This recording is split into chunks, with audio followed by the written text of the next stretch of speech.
The road from Ipswich to Haverbrook was not a road that mattered in October.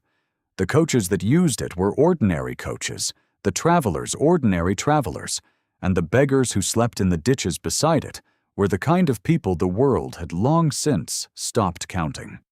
The Duke of Caverley's carriage was the only notable thing on it that morning, and it was moving too fast.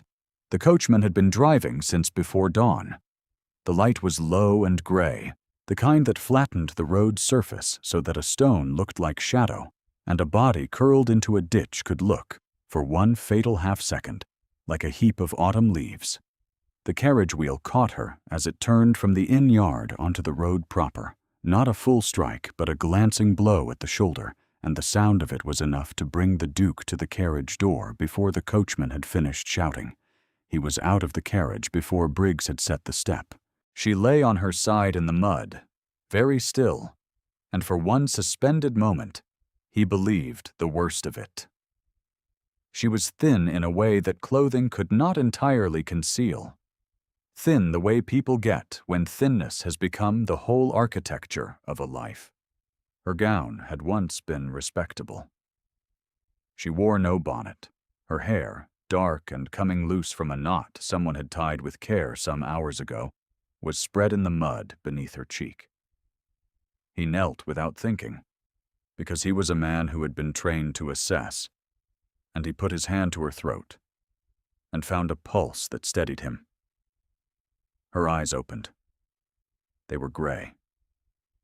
Not the mild gray of a winter sky, but the gray of river stones, and they found his face with a clarity he had not expected.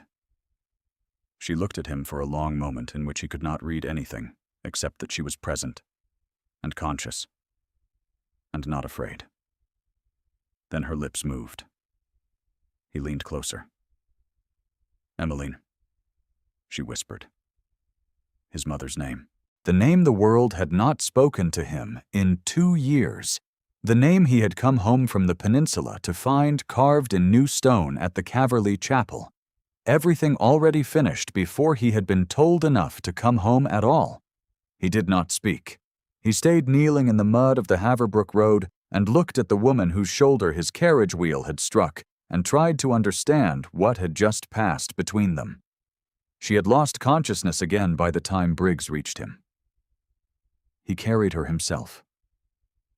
If you have ever known what it is to be the person a house forgets, then you will understand something of what Constance Vane had been for the 2 years preceding that October morning. She had been 23 when the Duchess of Caverley died, and she had been the Duchess's ward, which was a different thing entirely from being the Duchess's relation or the Duchess's paid companion. A ward occupied a position that had no official column in the household ledgers and no recognized place at the dinner table. She ate with the family when the Duchess wished it, which was often, and she withdrew when the household wished it, which was the rest of the time. She had been brought to Caverley Hall at 9 years of age, the orphaned daughter of a clergyman the late Duke had respected, and she had spent 14 years learning to make herself useful and pleasant, and precisely small enough to pass through any doorway without taking up more than her allotted width. She had loved the Duchess without reserve. There was something in the older woman's attention, her particular capacity for noticing exactly the person in front of her, that had made Constance feel, for the first time in a life arranged around careful invisibility, that she was genuinely seen. The Duchess read aloud to her. She taught her Italian.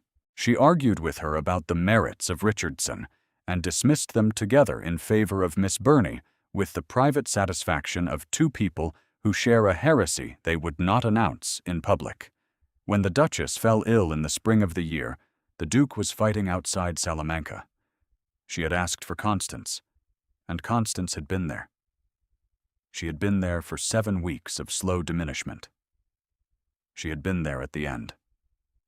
She had been there when the Duchess asked for her son, and asked again, and understood from the careful avoidance in her brother-in-law, Lord Phineas Caverley's expression that the letter had not been sent in time to bring him home, and that Lord Phineas had made certain it would not be.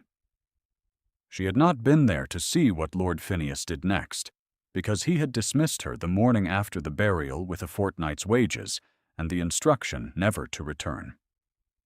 She had spent the 2 years since finding and losing positions. A governess here, a lady's companion there, each situation ending in some variation of the same discovery.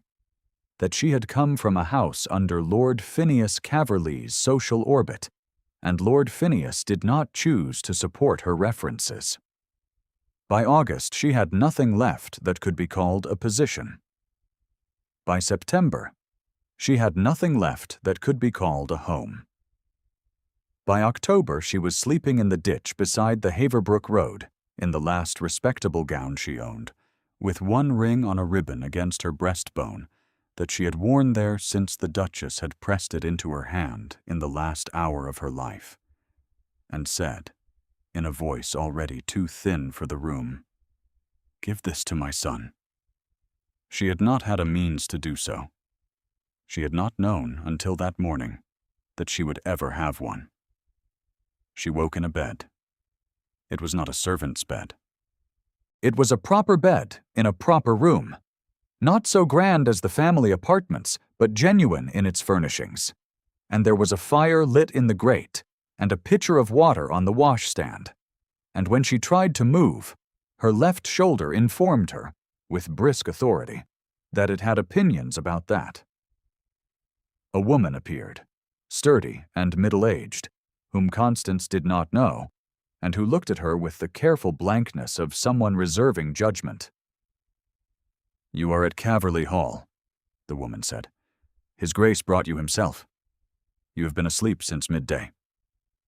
Constance absorbed this in silence. She looked at the ceiling for a long moment. "His Grace," she said at last. "The Duke of Caverley." "Yes." She thought of the man who had knelt in the mud beside her and had heard what she whispered. She thought of how she had known him from the portraits, though he had aged past them, and how she had said the name without knowing quite why, only that it seemed important, only that she had been carrying it for 2 years and had never been able to deliver it to the right person. And here at last, in the most unlikely avenue the universe had constructed for the purpose, was the right person. "He brought me himself," she said again. "He carried you," the woman said, with a slight correction of emphasis that meant something, though Constance was not yet certain what. "Mrs. Aldridge will want to speak with you in the morning." She knew the name Mrs. Aldridge. She had known the woman in her former life here as the under-housekeeper, a precise and watchful creature who had always had a manner of being present at doorways without seeming to linger. That Mrs. Aldridge was now the housekeeper told Constance a great deal about the 2 years she had missed. When the woman had gone, she lay still in the firelight and pressed her fingers against the ribbon through the fabric of her gown and felt the ring there, hard and small and steady. Mrs. Aldridge came in the morning. She stood in the doorway of the room in the full authority of her new position and looked at Constance with an expression that conveyed nothing hostile, which was itself a kind of hostility. "His Grace has given instructions that you are to remain until the physician clears you to travel," she said. "I am certain we are all grateful for His Grace's consideration. In the meantime, I have arranged for your meals to be brought up." "I am not an invalid," Constance said, sitting up and regretting it only slightly. "The physician will determine that." Mrs. Aldridge's gaze moved over Constance's gown, over the state of her hands, over all the evidence of what she had become, with a thoroughness that took in everything and expressed nothing. "We will do our best for you, I am sure. The hall is not accustomed to receiving persons of the road." She said it pleasantly. That was the particular quality of the cruelty, the pleasantness of it, the way it wore courtesy like a second skin. Constance kept her face still. She had become very good at that. She remained in her room for 2 days, not because she was confined to it, but because her shoulder required it, and because she was taking stock. She knew this house. She had grown up in this house, learned the pitch of its floorboards, the particular quality of its winter drafts, which rooms the sun reached in the afternoon, and which stayed cold until the fires were lit. She knew where the library was. She knew what the library contained. On the third morning, when the household was occupied with the business of breakfast, and Mrs. Aldridge was visible from the window crossing the kitchen garden in the direction of the home farm, Constance put on her cleaned and mended gown, tied her hair with the only ribbon that remained intact, and went to the library. She was not stealing anything. She wanted to sit in the chair the Duchess had always used, by the window where the light came in on the east side in the morning, and to hold something that had been in the Duchess's hands. She took down the copy of Cecilia she had been reading aloud to the Duchess in the last weeks before the illness. She sat in the chair. She opened it to the page they had been on when the reading had to stop. She did not hear the door. "That book," said a voice behind her, "was read every Christmas in this room. My mother started the tradition before I was born." She rose. She had not practiced this, but the years of training came back without effort. The particular angle of rising from a chair, the half-turn that placed one in the room without intruding on it. He was standing in the doorway with a look that was not anger and was not warmth, and was perhaps the midpoint between them. A careful measuring attention that she remembered from the portraits and recognized now as something the portraits had not been able to capture. The quality of a man who looked at things because he genuinely wanted to understand them. "Your Grace," she said, "I beg your pardon. I should not have presumed. I was not reproving you." He came into the room. He was in riding clothes, mud at the boots, and she had the distinct impression that he had come here specifically rather than gone upstairs, which meant something about the direction of his morning. He looked at the chair she had vacated, and then at her. "You said my mother's name." "Yes." "I would like to understand why." She was quiet for a moment. She thought about how much of this to give him, and decided that the entirety of it was the only correct amount, because he had been carrying it, without knowing he was carrying it, for 2 years. And she had been carrying it in full knowledge for the same period. And the weight of a secret carried alone was a different weight from one carried jointly. She told him who she was. She watched his face as he absorbed the information that she had been his mother's ward, that she had been in the household during his years abroad, that she had been present at the Duchess's death. She watched something in him go very still. "She asked for me," he said. It was not a question. "Yes." Phineas told me she had been at peace. His voice was level. It was the voice of a man who had spent years making his voice do that particular thing, and she could hear the machinery of it, the discipline of it, and she could hear, underneath the discipline, the thing the discipline was managing. "She was not in pain," Constance said carefully. "That much is true, though she was not at peace in the way he meant. She was asking for you, Your Grace, on the last morning. She asked whether a rider had been sent. She was told yes. I do not believe it was true." The silence that followed was of a particular quality she had never experienced in a room before. It was not empty. It was full of something that had been waiting 2 years for a container. He turned away from her and stood at the window where she had been sitting, looking out at the park, and she could see nothing of his face but the line of his jaw, which was very still. He stood there long enough that she wondered if she had done wrong, if the giving of this information had been a cruelty rather than a service. Then he said, without turning away from the glass, "She gave you something." at the end. Her hand went, without her directing it, to her collar. "Yes. I should like to see it, if I may." She drew the ribbon over her head and held it out to him. He turned from the window and took it, the ring suspended between them for a moment on the ribbon's length. And he looked at it for a long time without speaking. The Caverly crest was clear on the gold, a small and unmistakable thing. She had worn it for 2 years against her breastbone in the coldest winters of her life, and had never known quite whether to call it a charge or a gift. "She had this made for me," he said, "when I went to the peninsula. She gave it to me the morning I left, and I gave it back to her because I could not keep myself from losing things in the field, and I told her to keep it until I returned." He looked up at her. "She gave it to you?" "She said to give it to her son," Constance said. "I did not have the means to do so. I have been trying, for 2 years, to find the means." She thought of what those 2 years had been. She thought of Lord Phineas's careful demolition of every reference she had attempted to establish.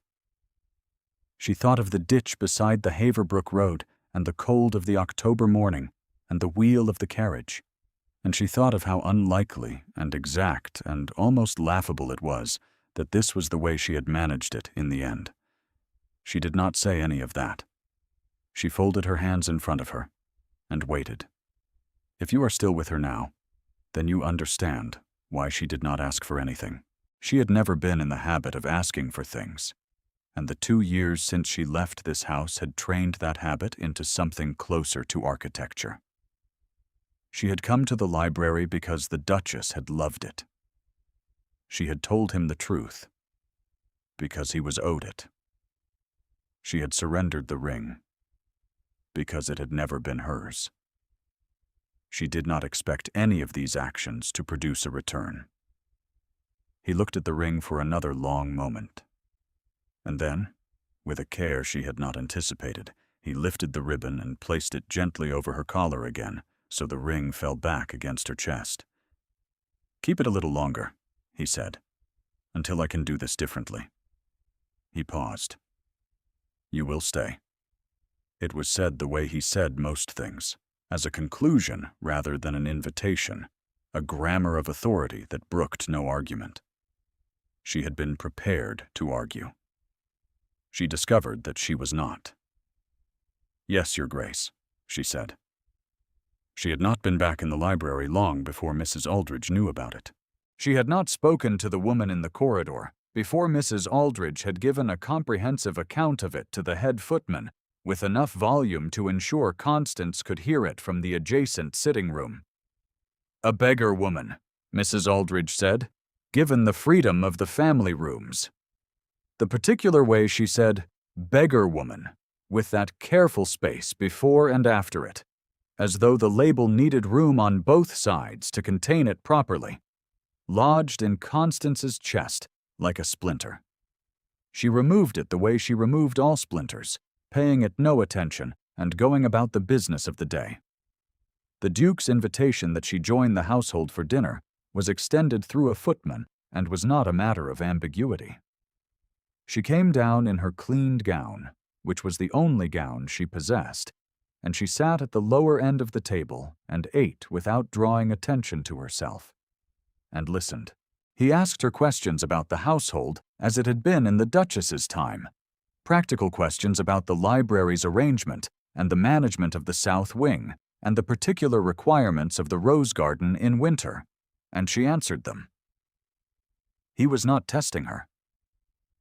She understood, after the third question, that he was verifying things he already suspected about the period of his uncle's influence, and that her answers were confirming them, and that he was filing each confirmation away with great precision. He poured her wine himself. She noted that he did it without ceremony, which meant he had not noticed he was doing it, which told her more than if he had done it deliberately. Lord Phineas Caverly sent a letter the following week. She did not see it, but she saw its effects. Mrs. Aldridge's manner toward her changed in a subtle way that she recognized from experience, the change that happens when a superior has been reminded of their authority and is reassured that it exists. The footman who had been assigned to bring Constance her meals began also to find small reasons to be present in whatever corridor she was walking through. The other housemaids stopped meeting her eyes. Lord Phineas's letter had not, she understood, contained anything about her directly. It had simply reminded everyone that Lord Phineas remained a presence in the landscape of Caverley Hall, and that presences of that nature had long memories and longer reaches. Lady Sophronia Weld arrived on a Friday. She was everything that Constance was not, which was not an insult but a fact, and which Constance observed without bitterness. Lady Sophronia was in ivory, always in ivory, and her family was without complication, and she had a manner toward the Duke that was composed and practiced and entirely correct, the manner of a woman who had been told from birth that she was the right candidate for any room she entered. She was brought by Mrs. Aldridge, which told Constance exactly whose idea this was. She was beautiful. She was perfectly behaved. She sat at the head of the table in the position that Constance had never occupied, and smiled at the Duke with the quiet assurance of someone who expects the smile to be received as it is intended. Constance ate her dinner. She did not look at him. She looked at her plate and at the candles and at the arrangement of the silver, and she told herself that this was the correct outcome, that a man of his rank was owed a woman of rank, and that her 2 years in the ditch beside the Haverbrook Road had clarified this fact beyond further dispute. She had become rather expert at telling herself true things that she did not wish to believe. He found her in the library the next morning. She had come earlier than usual, before breakfast, in the clear, cold light that comes into the east-facing windows in November and makes the room look like a daguerreotype of itself, all silver and shadow. He was not expected. He was still in his coat from the yard, which meant he had come in from the morning ride and come here before going upstairs, and she understood again, as she had the first time, that this was deliberate. Lady Sophronia is very accomplished, she said, because it was true, and because it seemed important to establish that she had noticed. She is, he said.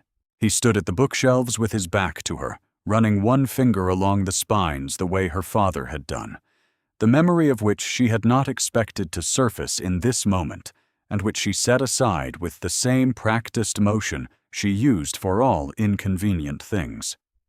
She has also been invited here by my uncle's housekeeper without my instruction, which is a distinction I find myself noting.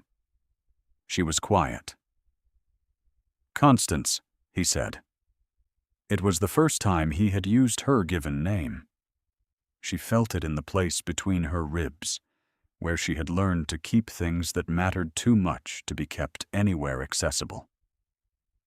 Sit down, he said, still with his back to her, still looking at the shelves. You have been standing in this room for 3 days as though you expect to be asked to leave it. I do expect to be asked to leave it, she said. I am aware. He turned.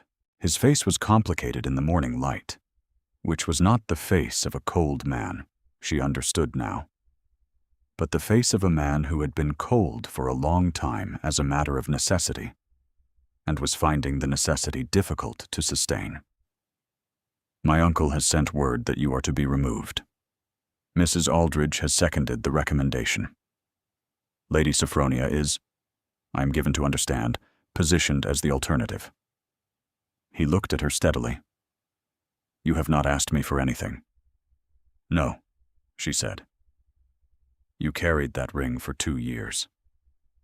He said it simply, without decoration.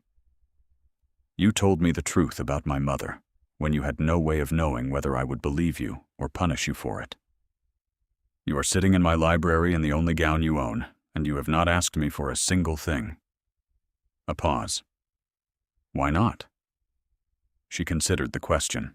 She had never been asked it before, not in those words, and she thought it deserved an honest answer. Because I learned, she said at last, a long time ago, that asking for things was the fastest way to be reminded that I was not the sort of person who was granted them. The silence that followed this was of the same quality as the one in this room several weeks ago, the quality of something that had been waiting for air. He crossed the room and stood in front of her, close enough that she was aware of him in the way she was always aware of him, the particular gravitational fact of him, the way the room arranged itself slightly differently when he was in it. He did not touch her. He stood and looked at her face with that careful measuring attention, and she made herself hold it, made herself not look away, because she had spent long enough looking at the floor. You are not, he said very quietly, that sort of person. She was still sitting in the Duchess's chair when he had gone, and she put her hand to the ribbon at her collar, and she thought about what 2 years had been, and what the last 3 weeks had been, and how strange it was that the world could turn on a wheel, and a whispered name, and a ring that had spent time in 3 pairs of hands. She was still thinking about it when Mrs. Aldridge knocked on the door. The housekeeper came in without waiting, which was itself a message. She stood just inside the threshold and looked at Constance with an expression that had finally given up its pleasantness. I have received a letter from Lord Phineas this morning, Mrs. Aldridge said. He will be here Thursday. He has asked that arrangements be made. What sort of arrangements? Constance said. For your departure, Mrs. Aldridge said. He has been very clear. Lady Sophronia's visit is to be extended, and Lord Phineas intends to have a conversation with His Grace about the future of the household and its associations. And in his view, it would be best if certain associations were concluded before that conversation takes place. She paused.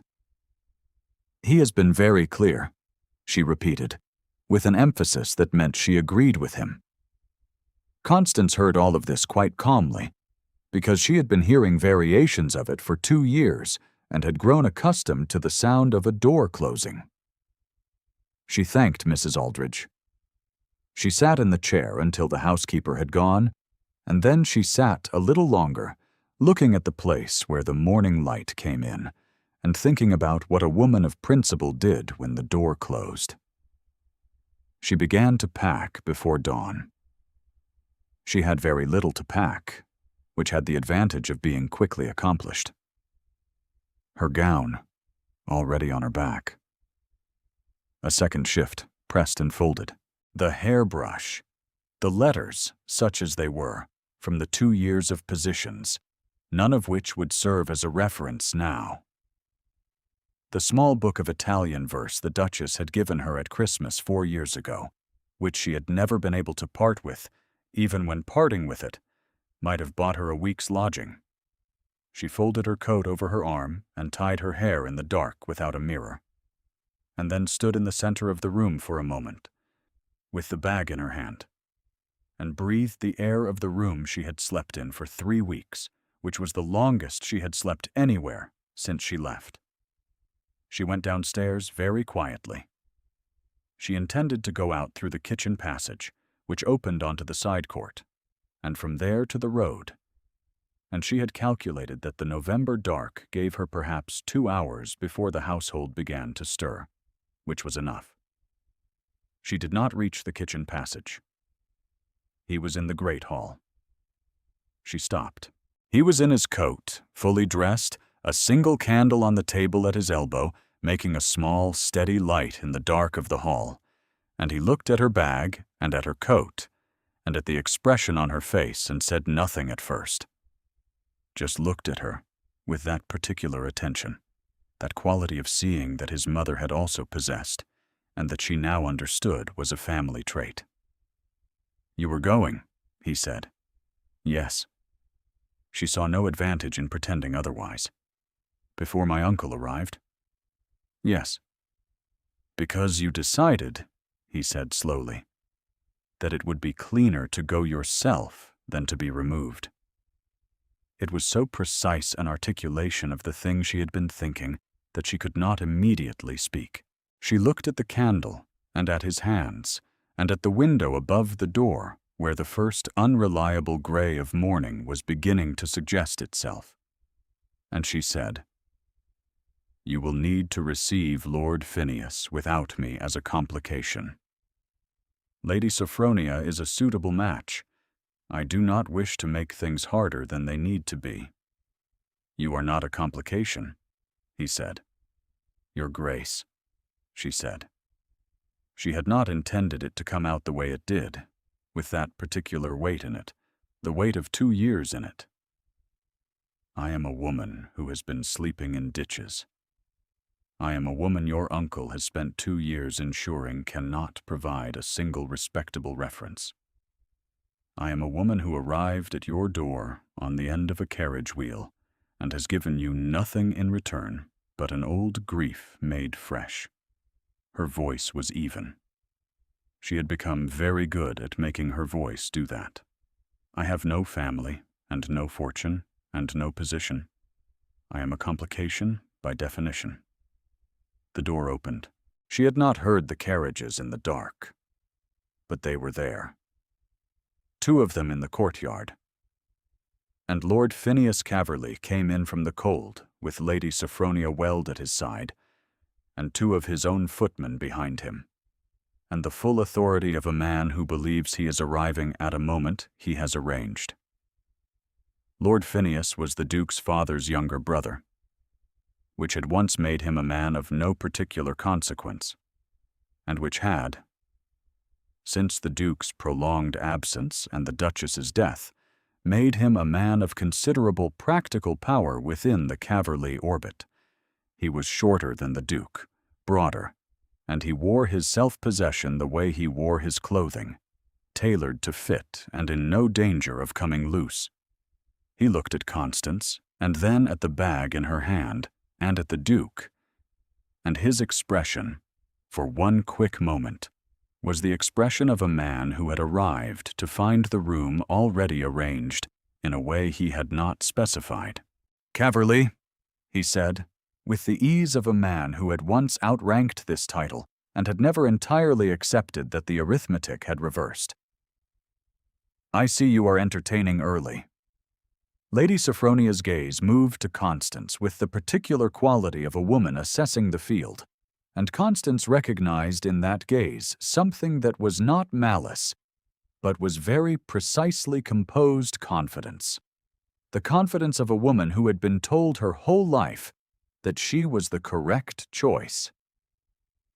"Miss Vane," Lord Phineas said then, with a pleasantness that was the same quality as Mrs. Aldridge's pleasantness, but sharper, the pleasantness of a man who had refined his cruelty into something a good solicitor could defend. "I did not expect to find you still here. We were given to understand your situation had been concluded." "It has not," said the Duke. Lord Phineas's pleasant expression did not change. He looked at his nephew with the patience of a man who believes he holds the stronger hand. "I came because I was concerned," he said. "Concerned about the household, about the influence of persons of uncertain origin on the family's affairs, about the impression that certain associations might create in the county. Lady Sophronia has been gracious enough to delay her own calendar in order to assist." He paused, with a delicacy that contained a great deal of what was not said. "The county has been watching, Calverley. These things have a way of becoming known." "Yes," the Duke said. "They do." He moved past her, and she understood only then that he had been standing between her and the door. He moved into the center of the hall, into the circle of Lord Phineas's attention and Lady Sophronia's careful composure, and the assembled footmen and Mrs. Aldridge, who had appeared from the corridor at the sound of the carriages, and he stood there as she had seen him stand in the library, with the stillness of a man who has made a decision and is prepared to bear the cost of it. "Miss Vane came to this house as my mother's ward," he said. "She leaves it as my wife." The words landed in the hall the way a stone lands in still water, in the spreading rings of what they displaced. Lord Phineas's chin lifted by a precise fraction. Lady Sophronia's hand stilled in her muff. Mrs. Aldridge's face did the thing that faces do when the order they have understood to be permanent is revised without their consent. The footmen arranged themselves with the trained expressionlessness of men who hear a great many things and remember all of them. Constance stood with her bag in her hand and her coat over her arm, and felt the ring against her breastbone, hard and small and steady, and understood that she had been wrong about a great many things, which was itself a form of relief she had not anticipated. Lord Phineas recovered, because he was a man who had spent a lifetime recovering from things that should have stopped him. "That is," he said with great calm, "not something that has been discussed with the family, Caverley." "No," the Duke said. "It has not. The county will have questions. The county will manage." He did not move from the center of the hall, and there was something in the quality of his not moving that communicated more than any particular posture could have. "You delayed the letter that would have brought me home to my mother's deathbed. You installed Mrs. Aldridge in this house as your instrument. You have spent 2 years removing every opportunity from a woman you had an obligation to protect because she knew what you had done." He said it without heat, which was worse than heat, the way a ledger's column is worse than an accusation. "Those things are now known." Lord Phineas looked at him for a long moment. Something moved behind his eyes, a calculation, a reassessment of the landscape. Then he said very quietly, "You cannot prove the letter." "I am not required to," the Duke said. "I am required only to know it." The hall was very quiet. Outside, the November morning had arrived properly, gray and cold, and the light through the windows above the door was the flat light of a day that intends to be honest about itself. Lord Phineas looked at his nephew for another moment, and then he looked away. Which was in its own way a complete sentence. He turned to Lady Sophronia with a courtesy that had thinned past recognition. "Come," he said. "I believe we have concluded our visit." Lady Sophronia looked at Constance for one last moment, and in that look there was something complicated, something that was not quite understanding but was the precursor to it. Then she went. Then Lord Phineas went. Then the carriage doors closed, and the carriages turned in the courtyard, and the sound of them faded down the Haverbrook Road, the same road that had brought Constance here. And the hall was quiet. Mrs. Aldridge stood in the corridor doorway and looked at the Duke and then at Constance, and her expression moved through several things that were difficult to name, and settled at last on something that was not quite capitulation, but was the thing that lives next door to it. She said, "Will you take breakfast, Your Grace?" And he said yes, and she went. Constance set down her bag. She was not yet certain of the geometry of what had just happened, of where exactly she stood in the room that her life had become. She looked at the Duke, and he looked at her. And the distance between them was the distance of the hall, which was several feet, and the distance of 2 years of different silences, which was considerably more. "You did not ask me," she said. It was not a complaint, It was the first genuinely surprised thing she had said in longer than she could calculate. "I did not," he agreed. He came toward her across the hall, and the morning light shifted, and she saw his face clearly for the first time in full daylight, without the softening of candles. And it was a face that had been living with grief for a long time, and had only recently begun to consider the possibility of something else.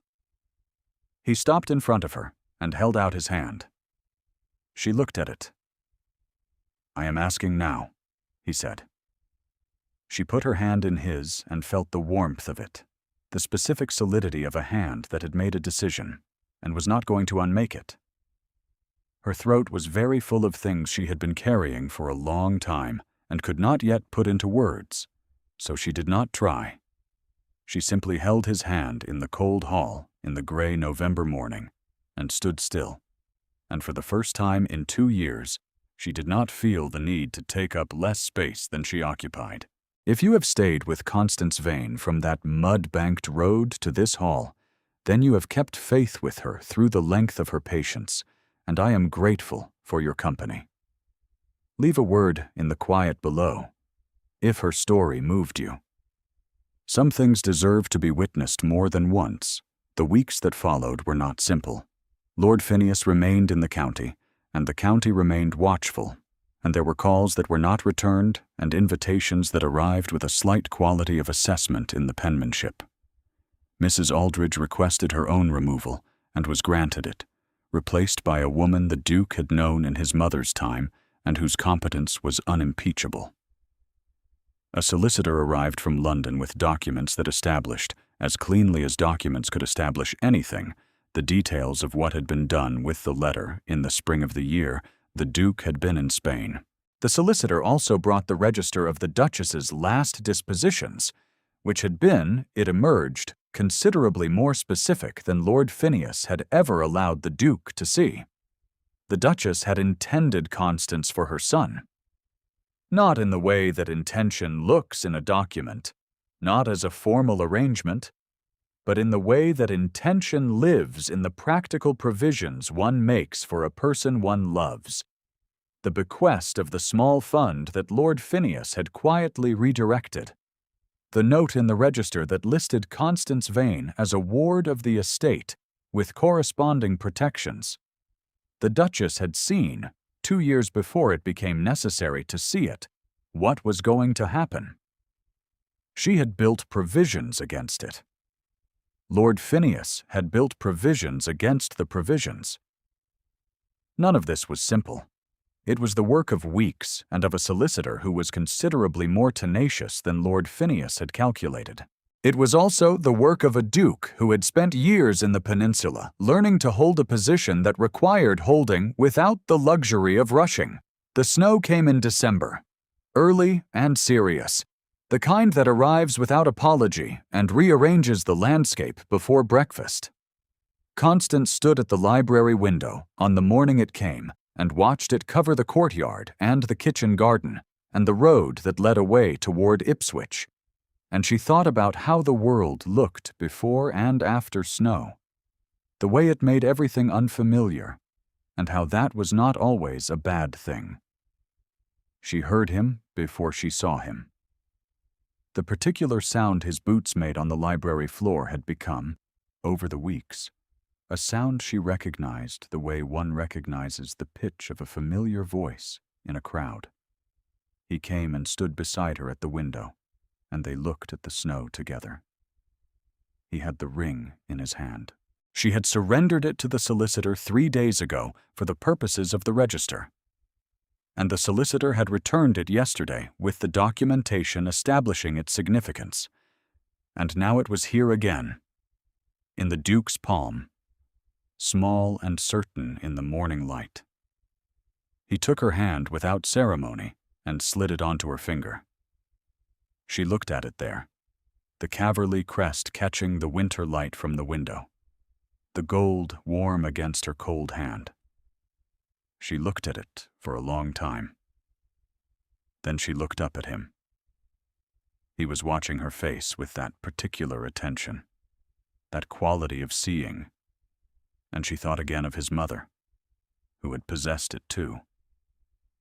And she thought of the 14 years she had spent in this house in the presence of that attention, and of the 2 years she had spent without it, and she understood with the particular clarity that comes from having done without a thing for a long time, exactly what she had always had, and had only now been given back. The fire was lit in the grate behind them. Outside, the snow continued without haste. The library smelled of beeswax and old paper, and the particular cold-tinged warmth of a room that has been loved and known itself to be loved. She turned the ring once on her finger. feeling the worn place on its inside edge where the Duchess had worn it herself, through years before she gave it to her son, and through years before he gave it back, and through the years she herself had carried it against her heart. She did not say anything. She did not need to. The ring was on her finger. The snow was on the courtyard. The fire was in the grate, and the Duchess's chair was where it had always been, and the copy of Cecilia was open on the table to a page she had not yet finished reading, and she was not going anywhere.